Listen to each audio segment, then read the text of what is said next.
Selamat pagi saudara-saudaraku. Renungan kita pagi ini adalah bab 12. Dapatkah dosa saya mengakibatkan saya kehilangan hidup yang kekal?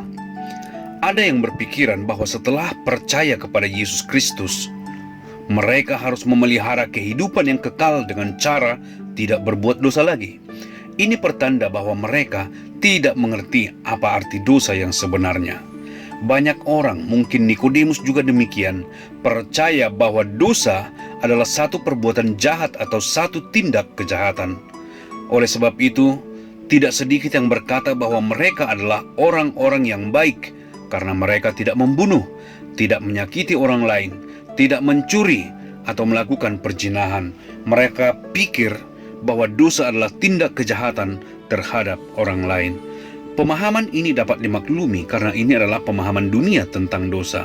Oleh karena itu, dunia ini menciptakan bentuk hukuman hanya untuk tindakan-tindakan yang menyakiti atau merugikan orang lain. Menurut standar hukum dunia, sebagian besar dari kita dinyatakan tidak melakukan tindak kejahatan. Saya yakin banyak dari kita yang tidak didakwa oleh pengadilan sebagai orang yang telah melakukan kejahatan. Namun demikian, jangan kita lupa bahwa Tuhan adalah Allah yang kudus. Standarnya lebih tinggi dari standar manusia.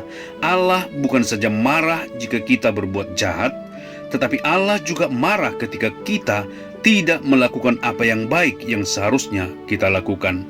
Yakobus 4 ayat 17 mengatakan, "Jadi jika seorang tahu bagaimana ia harus berbuat baik, tetapi ia tidak melakukannya, ia berdosa." Sebagai contoh, 1 Tesalonika 5 ayat 17 berkata, "Tetaplah berdoa." Dengan kata lain, kita harus selalu berdoa. Jika kita tidak selalu berdoa, maka kita berdosa.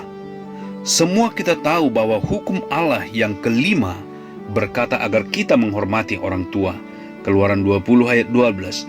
Jika setiap kali kita gagal menghormati orang tua, maka kita sudah berdosa. Apakah saudara pernah kasar atau tidak sabar terhadap orang tua? Jika kita memahami arti dosa secara alkitabiah, maka kita tidak akan bersikap arogan dan tidak akan berpikiran kalau kita dapat mempertahankan keselamatan kita dengan tidak melakukan dosa. Kita juga harus ingat bahwa Allah melihat bukan seperti seorang polisi dan hakim yang hanya melihat tindak kejahatan yang terbukti.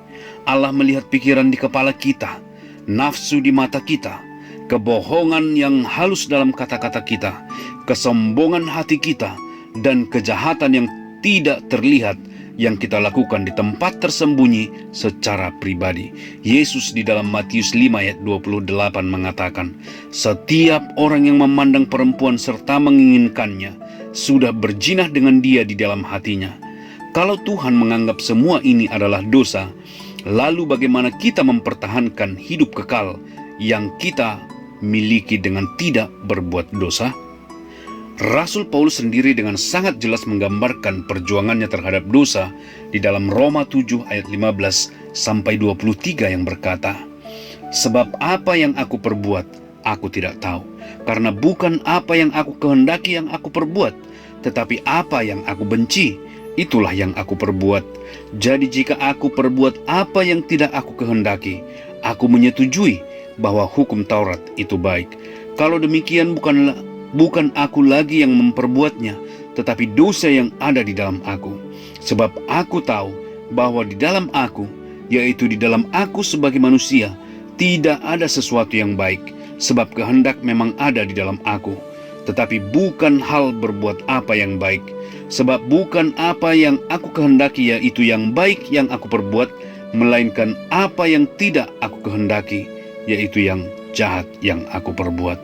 Jadi, jika aku berbuat apa yang tidak aku kehendaki, maka bukan lagi aku yang memperbuatnya, tetapi dosa yang diam di dalam aku. Demikianlah aku dapati hukum ini. Jika aku menghendaki berbuat apa yang baik, yang jahat itu ada padaku. Sebab di dalam batinku aku suka akan hukum Allah. Tetapi di dalam anggota-anggota tubuhku, aku melihat hukum lain yang berjuang melawan hukum akal budiku dan membuat aku menjadi tawanan hukum dosa yang ada di dalam anggota-anggota tubuhku. Inilah yang dialami oleh orang Kristen yang jujur, sebagaimana dia berjuang melawan dosa.